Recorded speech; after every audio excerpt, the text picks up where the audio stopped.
থেকে সে শিখতে হবে যে আমরা কিভাবে স্কেলিং করব। আমাদের লক্ষ্য যে 2,27,00,000 কৃষক আছে, তাদের সবাই পাবেন।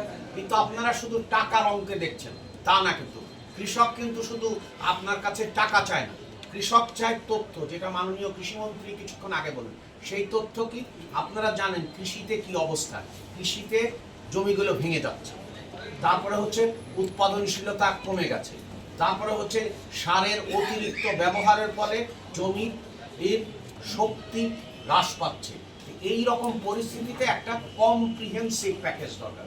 সেই জন্য 10টা যে প্যাকেজ দেওয়া হয়েছে সেটা কিন্তু কম্প্রিহেন্সিভ, এবং প্রি পাইলট ফেজে কয়েকটি দেওয়া হবে, 4টি দেওয়া হবে, তারপরে বাকি 10টি দেওয়া হবে।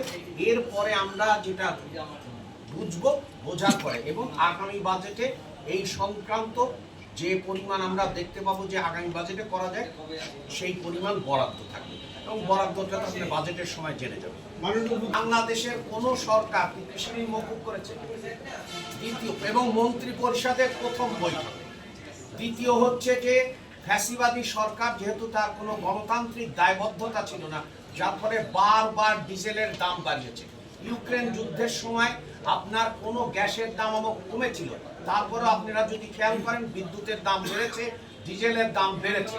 এবং বর্তমানে আমরা কৃষকদের প্রতি দায়বদ্ধ বলে আমরা আসলে গণতান্ত্রিক দায়বদ্ধতার একটা বলি হয়েছে, কারণ আমরা দাম বাড়াতে পারছি। অন্যান্য দেশে দাম বাড়িয়ে দিয়েছে, তার মানে যত আপনি দায়বদ্ধ হবেন, তার মানে জনগণের প্রতি যারা দায়বদ্ধ সেই সরকারকে কিন্তু সবচেয়ে বেশি মাসুল গুনতে হচ্ছে। আপনি খেয়াল করেন ইউক্রেন যুদ্ধের সময় কিন্তু কোনো গ্যাসের দাম আমরা কমেছিল, কিন্তু বিদ্যুতের দাম কত গুণ বেড়েছিল।